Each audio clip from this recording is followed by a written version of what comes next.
дар қатори дигар шаҳру ноҳияҳои ҷумҳурии тоҷикистон дар миқёси вилояти мухтори кӯҳистони бадахшон дар доираи қарори ҳукумати ҷумҳурии тоҷикистон дар бораи саривақт омода намудани соҳаҳои иқтисодиёт ва иҷтимоиёти шаҳру ноҳияҳои мамлакат барои фаъолияти мунтазам ва самарабахш дар давраи тирамову зимистони солҳои 2021-2022 марҳилаи захиракунии маҳсулоти озуқаворӣ ва сӯхту сӯз идома дошта. аз рӯи таҳлилҳои агентии захираҳои моддии давлатии назди ҳукумати ҷумҳурии тоҷикистон захиракунии орд ва дигар маҳсулоти ниёзи аввал дар ноҳияҳои вилоят ҷараён дошта.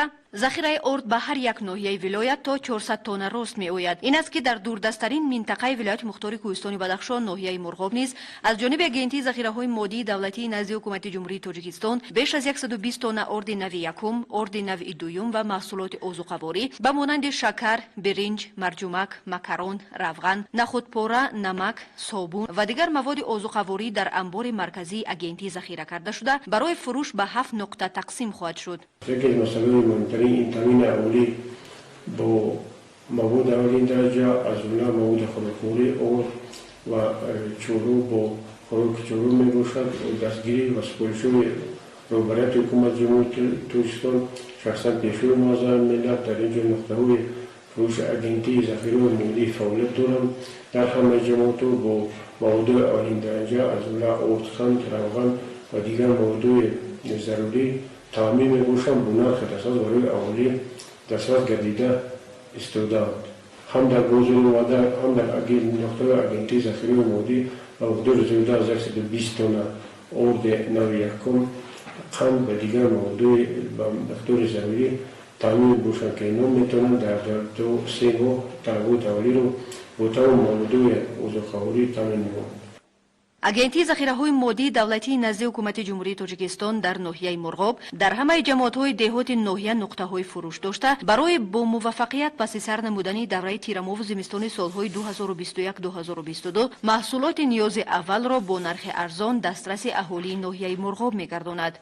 از طرف агентии ذخیره مادی دولتی حکومت جمهوری تاجیکستان در ناحیه مرغاب برای زمستانگذرانی سال 2021-2022 تا به حالت امروزه محصولات نیاز مردم برای ناحیه مرغاب ارد نو یکم 96 تانه، ارد نو دو 4500 تانه، شکر 7500 تانه، برنج 4800، مرجمک 1800، مکرون 1800، روغن 7500، سبوس 20 تانه، گندم 5 تن، نخودپاره 1800، گرمه جو 300 کیلو، کمر 53 تن، 2000 صابون و 2 تن نمک وارد شد. аз рӯи иттилои мақомоти иҷроияи ҳокимияти давлатии ноҳияи мурғоб аз буҷаи ҳукумати ҷумҳурии тоҷикистон имсол барои паси сар намудани давраи тирамову зимистони солҳои 2021-2022 зиёда аз 2 миллион сомонӣ иловатан ҷудо гардидааст ки дар муқоиса ба чанд соли охир маблағи зиёд мебошад. бояд гуфт ки ҷиҳати бо муваффақият паси сар намудани давраи тирамову зимистони солҳои 2021-2022 дар ноҳияи мурғоб сетоди доимоамалкунанда таъсис дода шуда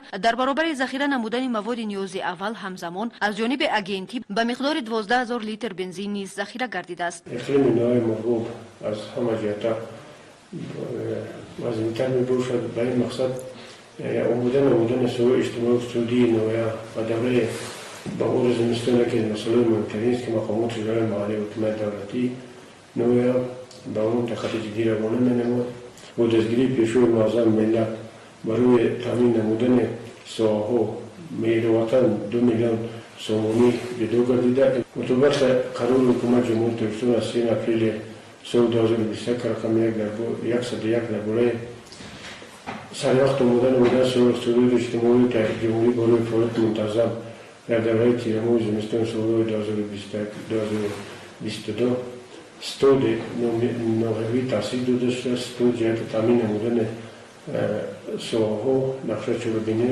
رو تعیین نموده عملی نموده ایستاده است. дар доираи қарори ҳукумати ҷумҳурии тоҷикистон дар бораи саривақт омода намудани соҳаҳои иқтисодиёт ва иҷтимоиёти ҷумҳурӣ барои фаъолияти мунтазам ва самарабахш дар давраи тирамову зимистони солҳои 2021-2022 захиракунии маводи ниёзи аввал ва сӯхту сӯз дар дигар муассисаву идораҳои ноҳияи мурғоби вилояти мухтори кӯҳистони бадахшон идома дорад.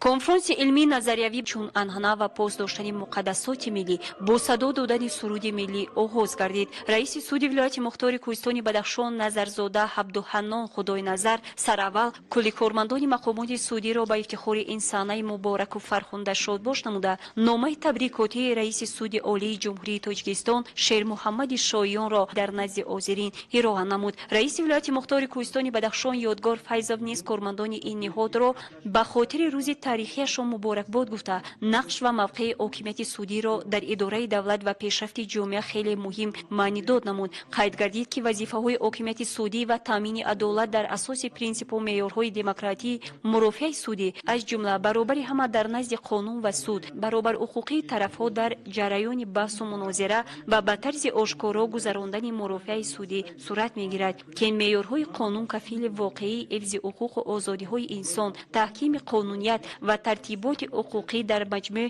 نشانه مهمترین جامعه عدالت پرور، دموکراتی و حقوق بنیاد و دنیوی و اجتماعی می باشد.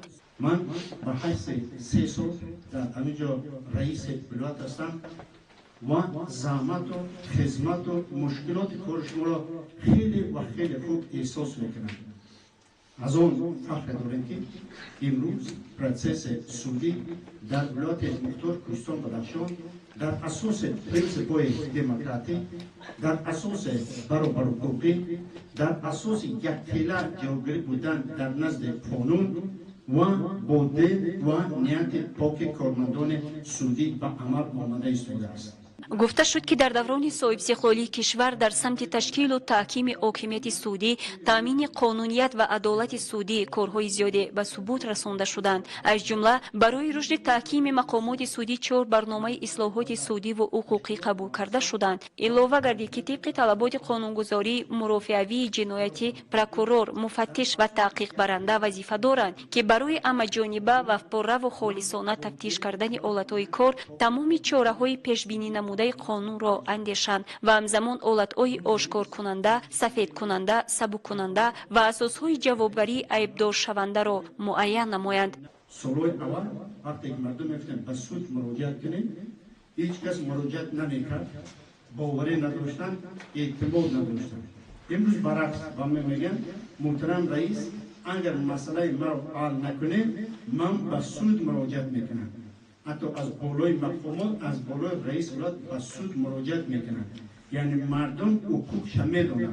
مردم میدونن کدام ارگان دولتی حکومت سعودی است که منفعت او را حفظ میکنه و برابر حقوقی شخص در نزد قانون نوبسته است که با ساختار دولتی دعوا دارد، با ساختار خصوصی دارد، همش یک است.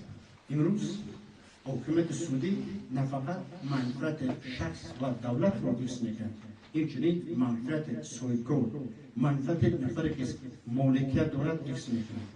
امروز هزاران نفر با بحث سعودی و سود اقتصادی تا سطح عالی به دیگر سودا مراجعت میکنند. از در مسئله وارد کردن مبلغ اینوستیسیا در رشد صاحبکاری در منفعت حقوق خود از انداز از دیگر کارا. این یک ایندیکاتور، یک نشانداد است که امروز در تاجیکستان حقیقتا 3 شاخه دولتی فعالیت دارند و یکی از شاخه‌های مهم شاخه حکومت سعودی امروز جواب طلبات مردم است و جوابگو به نیاز و ارزش‌های آنها میباشد.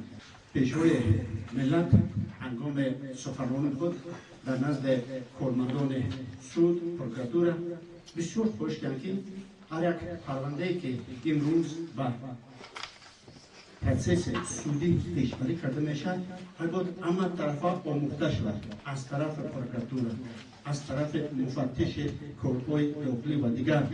و حتی جناب عالی چنین هم گفتن که اون پرونده‌ای که خام است و در سود گردانده میشه یا به اساس همون نفر به جوابداری کشیده میشد، همون ساختار، همون نفره که امیکاست باید برای دولت و برای شخصیت جبران سپرد. дар конферанс аз номи мақомоти иҷроияи маҳаллии ҳокимияти давлатии вилояти мухтори кӯҳистони Бадахшон ба раиси суди вилоят ҷиҳати софдилона ва содиқона иҷро намудани вазифа аз тарафи кормандони мақомоти судӣ сипоснома дар вазъияти тантанавӣ тақдим гардид. Кифоят Алиназарова, муаллимаи калони кафедраи таърих ва ҳуқуқи донишгоҳи давлатии Хорух бобати низоми судӣ ва таъсисёбии фаъолияти судӣ дар вилояти мухтори кӯҳистони Бадахшон баромад намуд. зикр дошт ки яке аз самтҳои муҳими фаъолияти мақомоти давлатиро системаи судӣ ташкил медиҳад ки он дар ҳифзи ҳуқуқ ва таъмини озодиҳои шаҳрвандон нақши аввалин дараҷаро иҷро мекунад. таҳлили фаъолияти системаи судии вилояти мухтори кӯҳистони Бадахшон нишон дод ки судҳо дар ҳифзи ҳуқуқу озодиҳои шаҳрвандон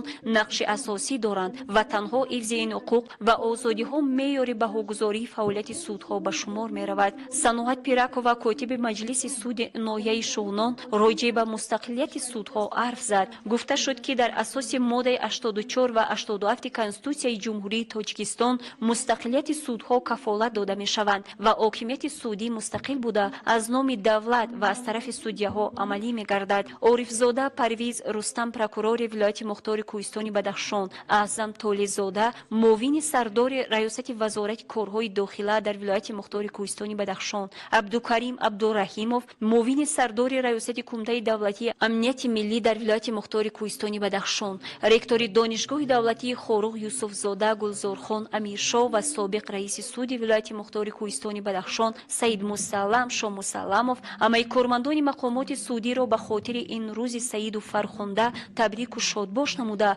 пейромони нақш ва мавқеи мақомоти судӣ дар таъмини амну адолат, мустақилияти ҳокимияти судиву поквиҷдонии зерсохторҳо ва босалоятнокиву беғаразнокии ин ниҳод фикру мулоҳизаҳои судмандро ба миён гузоштанд. ҳамзамон аз ҷониби ректори донишгоҳи давлатии Хорух номаи табрикотии ҳайҳати профессорону устодони донишгоҳ қироат гардида, инчунин аз номи прокурори вилояти мухтори кӯҳистони Бадахшон ба бархе аз кормандон сипосномаҳо тақдим гардиданд. дар анҷом ба баъзе кормандони соҳа ҷиҳати саҳми арзанда гузоштан дар фаъолияти судӣ бо ифтихорномаҳои раиси вилояти мухтори кӯҳистони Бадахшон ва раиси суди вилоят қадридонӣ шуданд.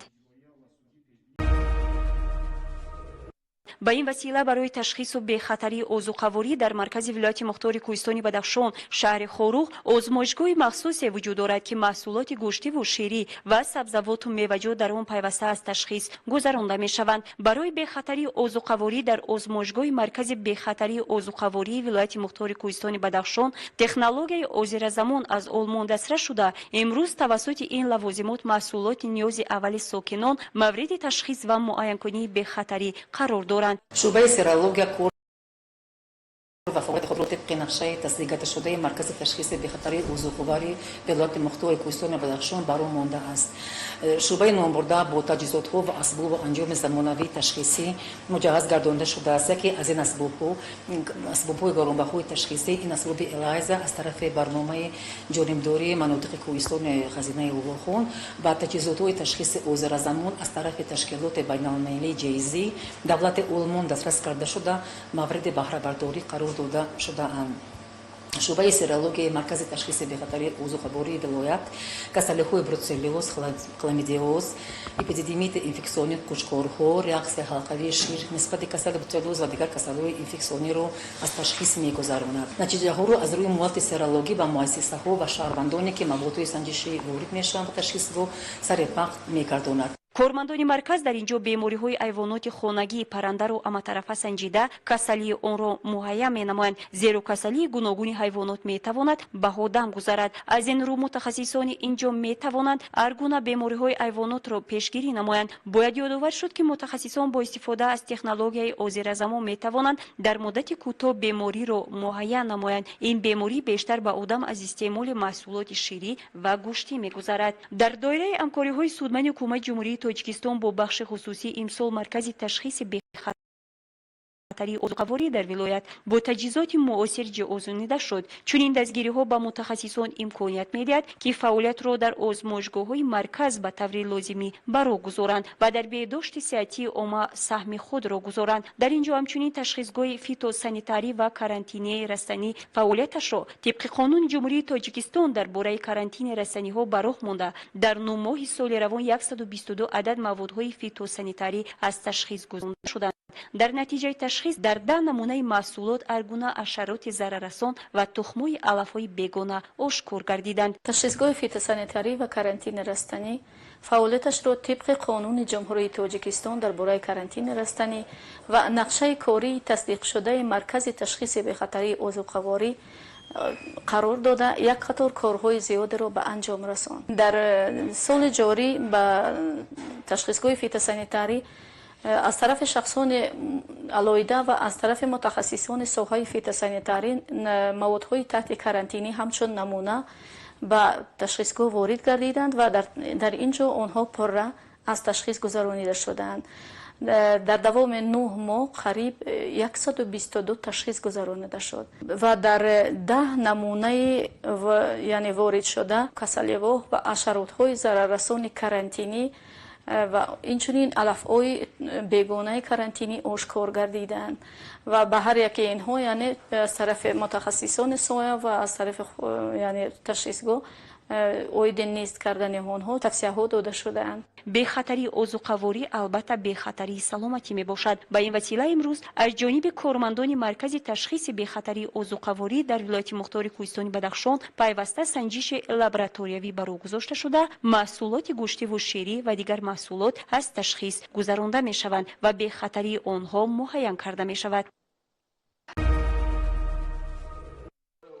از روی مسئله جنبست نتیجه‌های رشد ساحه‌های اقتصادی و اجتماعی شهر خاروخ در 9 ماه سال 2021 مدیر بخش رشد اقتصاد و سودای مقامات اجرایی حاکمیت دولتی شهر خاروخ سفر قربانشاف ابراز داشت که مقامات اجرایی حاکمیت دولتی شهر خاروخ در 9 ماه سال روان فعالیتش را جهت اجرای عملی سیاست خردمندانه اساسگذار صلح و وحدت ملی پیشوای ملت پرزیدنت جمهوری تاجیکستان محترم امامعلی رحمان همچون وظیفه افضلیتناک در مرکز دقت قرار داده کارهای تشکیلاتچی تشویقاتی و ترغیباتی سفربرکنی و خواجگیداری را وسعت بخشیده کارهای معینی را به سامان رساند. اطلاع داده شد که مسئله تامین اجرای اسناد نظارتی یکی از جنبه‌های مهم فعالیت شعبه عمومی نظارت و مراجعت شهروندان به حساب رفته. در دوام 9 ماه سال روان 2520 عدد حجت داخل گردید که 937 عددشان از مقامات گوناگون میباشند. از مقامات محلی باشد 1583 عدد حجت داخل گردیده. از جانب رئیس شهر خاروخ 88 عدد امر و 451 عدد قرار به تفصیل رسید که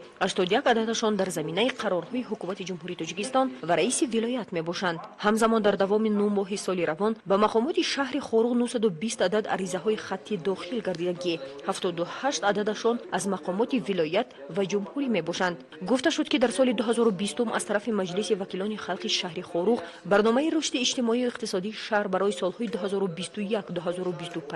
که از 51 بند و مبلغ زیاد از 539 میلیون سومانی عبارت می باشند قبول گردید. در 9 ماه سال 2021 نقشه اندازها و دیگر پرداخت‌های حتمی که جمع‌آوری آنها به ذمه ناظرات انداز گذاشته شده است با نظرداشت انداز اجتماعی غیر بودجتی به اندازه 110.6% زیاد اجرا گردید. انداز اجتماعی غیر بودجتی به اندازه 117.5% به اجرا رسانیده شد. اجرای نقشه واردات اندازها و پرداخت‌ها با نظرداشت انداز اجتماعی غیر بودجتی در شهر خاروخ به اندازه 110.6% تامین شده است. در این مدت صاحبکاری انفرادی که با شهادتنامه فعالیت میکنند به نظر داشت خواجگی‌های دهقانی 563 صاحبکار به اندازبندی جلب گردیده با بودجت از حساب آنها مبلغ زیاد از 814,000 سومانی داخل گردیده است که نسبت همین دوره سال 2020 مبلغ بیش از 173,000 سومانی زیادتر می باشد. در دوام 9 ماه سال روان از جانب کارخانه‌ها و کارگاه‌های صنعتی با مبلغ بیش از 26 میلیون سومانی محصولات استحصال کرده شده است که این نسبت همین دوره سال گذشته بیش از 154,000 زیادتر می باشد. از جانب نیروگاه برقی آبی شهر خاروخ به مقدار 66.1 میلیون کیلووات ساعت قوه برق استحصال کرده شده با مبلغ 28.4 میلیون سومانی قوه برق فروخته شد که از آن 28 میلیون سومانی پرداخت گردیده است که 98% را در بر میگیرد. در سمت تامین ساکنان با آب نوشاکی آن نقطه بیان گردید که عین زمان 66% اهالی از خدمترسانی کارخانه فرعی آب و تشناب استفاده برده ایستادند. با دستگیری به واسطه حکومت جمهوری تاجیکستان در شهر خوروغ عملی شوی لایحه بهتر نمودن سیستم آب تامین کنی و کانالیزاسیون شهر خوروغ مرحله دوم ادامه داشته. هدف اساسی این برنامه عوض نمودن قبورهای آبگذر در سیستم آب تامین کنی، گذرانیدن خطهای نوی تشناب، از نوسازی حوضهای آب پرتو و تعمیر اساسی بنای ماموری آب و تشناب به حساب می رود. قید گردید که در سمت تامینات آب از روی برنامه 70% کارهای بنیادی و ساختمان خط تشناب باشد در حجم 85% به اجرا رسانیده شدند. روشنی کنانی محله های شهر خوروغ نیز یکی از مسئله های مهم به حساب رفته. دوام سال روان با تشبث مقامات شهر و کارخانه فرعی منزل کمونالی زیاده از 6000 متر خط روشن کنانی خیابان های اساسی تامین گردید. همچنین در جریان جلسه مدیران شعبه بخش های مقامات اجرایی حکومت دولتی شهر خوروغ دایر به مشکلات ساحه های جای داشته ابراز نظر نموده. رئیس شهر خوروغ میرزاناباد علیشیر خدابردی بابت بهتر نمودن فعالیت کارخانه های صنعتی حدود شهر، اجرای صفتناک قسم درآمد بودجه، از حساب همه سرچشمه های انداز و اندازبندی جلب نمودن همه گونه فعالیت های قلمرو مرکزی ولایت، اینچنین ادامه دادن مسئله روشنی کنانی پررا فرا گرفتن همه محله و کوچه های اساسی، وسعت بخشیدن معرکه امگذرانی بیماری سرایت کووید 19 در بین اهالی شهر و دیگر مسائل های جاری را به بررسی گرفته، جهت برطرف نمودن کمبودی های جای داشته مسئولین ساحه را موظف نمود که در فرصت کوتاه‌ترین چاره‌های تأخیرناپذیر را پیاده نمایند. در اساس امر پرزیدنت جمهوری تاجیکستان محترم امامعلی رحمان به افتخار 30مین سالگرد استقلالیت دولتی جمهوری تاجیکستان تحت سرپرستی اساسگزار صلح و وحدت ملی پیشوای ملت، پرزیدنت جمهوری تاجیکستان محترم امامعلی رحمان میان قشرهای مختلف جامعه از جمله خوانندگان و دانشجویان همه زینه‌های تحصیلات و شهروندان کشور آزمون جمهوریوی فروغ صبح دانایی کتاب است اعلان گردیده. در قطار دیگر شهر و نواحی مملکت دوام 4 روز در مرکز مأموری ولایت مختار کوهستان بدخشان شهر خوروغ دور ولایتی آزمون جمهوریوی فروغ صبح دانایی کتاب است با اشتراک 180 نفر بهترین ها دایر گردید. طبقه های گوناگون جامعه در آزمون جمهوریوی فروغ صبح دانایی کتاب است از روی 5 نامیناسیون: ادبیات کودکان و نورسان و آثار شفاهی، ادبیات کلاسیک، خواندن و زیاد کردن آثار ادیبان معاصر، ادبیات جهان و ایجاد نظم و نثر شرکت ورزیدند. من طول 3 سال است که در هیئت حکمان در این آزمون در دوره شهری اشتراک کردم، در دوره ولایتی در هیئت حکمان.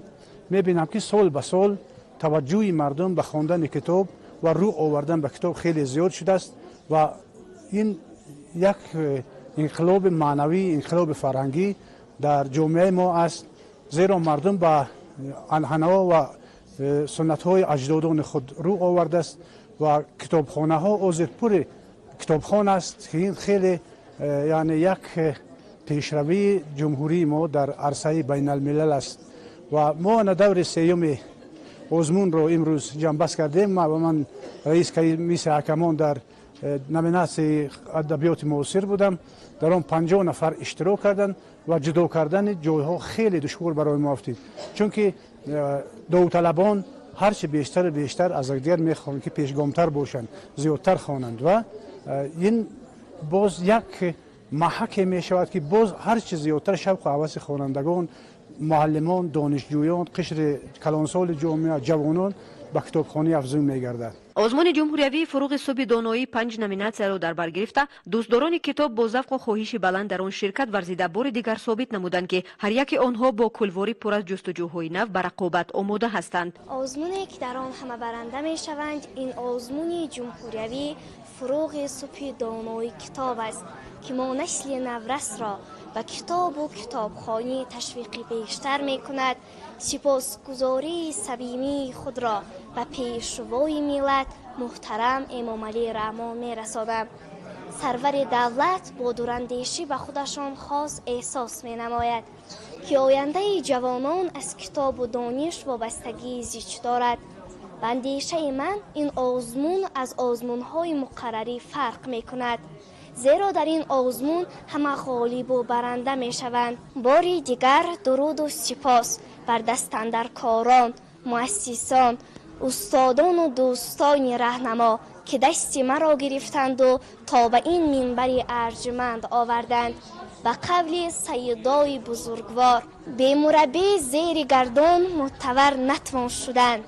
ماه نو را گشته چرخ عالمگیر کرد. طبق نقشه امسال هر یک نامیناسیای دوره ولایتی آزمون جمهوریوی با جلب متخصصان در علاهیدگی برگزار گردیده. از میان 243 نفر اشتراکداران که به دوره ولایتی نامنویس گردیدند 180 نفر در دوره ولایتی آزمون شرکت ورزیده. از این شماره 54 نفر بهترین ها به دوره چهارم راه خط پیدا نمودند. از 54 نفر غالبان دوره ولایتی 25 نفر خوانندگان مؤسسه های تحصیلات میانه عمومی حدود ولایت، 11 نفر دانشجویان دانشگاه دولتی شهر خروغ و کالج طبی و 18 نفر طبقه جامعه و شخصان کسب و کاری گوناگون تشکیل می‌دهند. اسرار کرم علیف اشتراکچی از روی نامیناسیای ادبیات معاصر که جای اول را صاحب گردید و پیشوای ملت پرزیدنت جمهوری تاجیکستان محترم امامعلی رحمان جهت جلب طبقه جامعه به آزمون نام برده اظهار منتداری بیان نمود. امروز در آزمون ولایتی از روی نامیناسیای ادبیات معاصر اشتراک کرده سزاوار جای اول گردیدم.